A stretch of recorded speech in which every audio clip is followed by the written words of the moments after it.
हे बघ, उद्या सकाळी 8 वाजेपर्यंत भेटूया. म्हणजे आपण अरे तुला काही टेन्शन आहे? काय नाही रे, हे जॉब, जबाबदारी, फॅमिली प्रेशर याच्या खाली दबून गेलो रे. असं वाटतं कुठेतरी जाऊन जीव देऊ. बस एवढ्याशा गोष्टीवरून तू जीव देणार आहेस? अरे आजपासून 300-350 वर्षापूर्वी इंग्रज, पोर्तुगीज, डच, मुघल अशी कितीतरी परकीय वादळं आपल्या भारतभूमीवर येत होती. 19 फेब्रुवारी 1630 शिवनेरी किल्ल्यावर एका वाघिणीच्या पोटी एका छाव्याचा जन्म झाला आणि त्यांनी या सगळ्यांना सळो की पळो करून सोडलं. आणि ते छत्रपती शिवाजी महाराज होते. मी या हजारोंच्या गर्दीत हरवलेला एक साधा मुलगा आहे.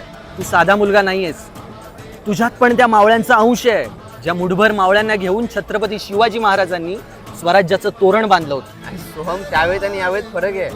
माझ्या आयुष्यातली संकट माझ्याहून भली मोठी आहे. तुला तुझी संकट मोठी वाटतायत?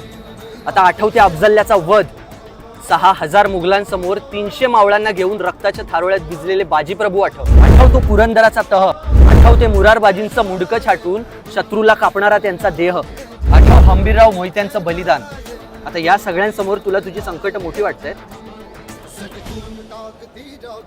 शिवरायांचे 8वावे रूप, शिवरायांचा 8वावा प्रताप, शिवरायांचा 8वावा साक्षेप, भूमंडळी.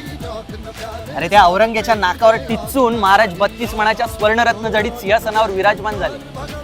त्या दिवशी तू असा निराश होऊन बसणार आहेस? या भूमंडळाचे ठाई धर्मरक्षी ऐसा नाही. महाराष्ट्र धर्म राहिला काही तुम्हा कारणे.